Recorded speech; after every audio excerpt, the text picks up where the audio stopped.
Pitch ডলা roller মেশিনের বিশাল চাকার নিচে পিষ্ট হচ্ছে হাজার হাজার পিস ফেন্সিডিলের বোতল।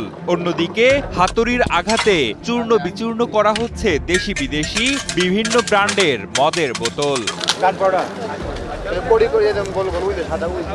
একই সঙ্গে ধ্বংস করা হচ্ছে হাজার হাজার পিস ইয়াবা, বহুজাতীয় মাদক ট্যাবলেট, গাঁজা, হিরোইন সহ ৩২ কোটি টাকার নানা ধরনের মাদক দ্রব্য।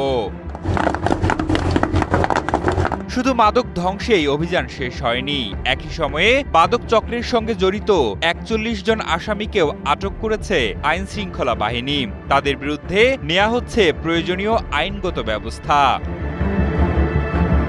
গত ২৮ জুলাই সাতক্ষীরা জেলার শ্যামনগরের নীলডুমুর ব্যাটালিয়ন ১৭ বিজিবি সদর দপ্তরে আনুষ্ঠানিকভাবে এসব মাদক ধ্বংস করা হয়।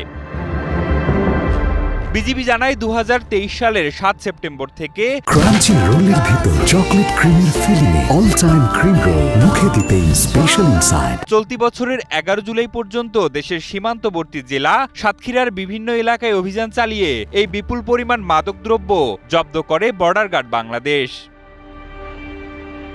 যা টাকার অঙ্কে ৫১,৮৫,৭৯,৭৯৭ টাকা মূল্যের চোরাচালান পণ্য। এর মধ্যে আনুষ্ঠানিকভাবে ৩১,94,৩৪,৩৫০ টাকা মূল্যের মাদকদ্রব্য ধ্বংস করা হয়। পাশাপাশি ৪১ জন মাদক কারবারিকেও আটক করেছিল বিজিবি।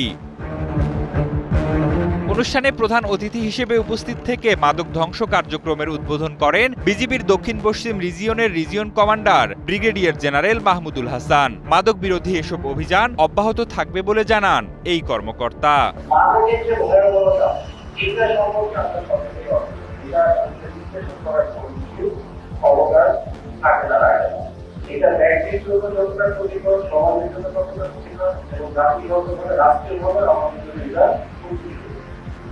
আজকে আমাদের মধ্যে আমরা যারা উপস্থিত আছি বিজেপি সহ সকল সংস্থা এদের আমাদের সাংবাদিক ভাইদের সকলের বিভিন্ন আর্থিকের বিভিন্ন রকমের রোগ আছে।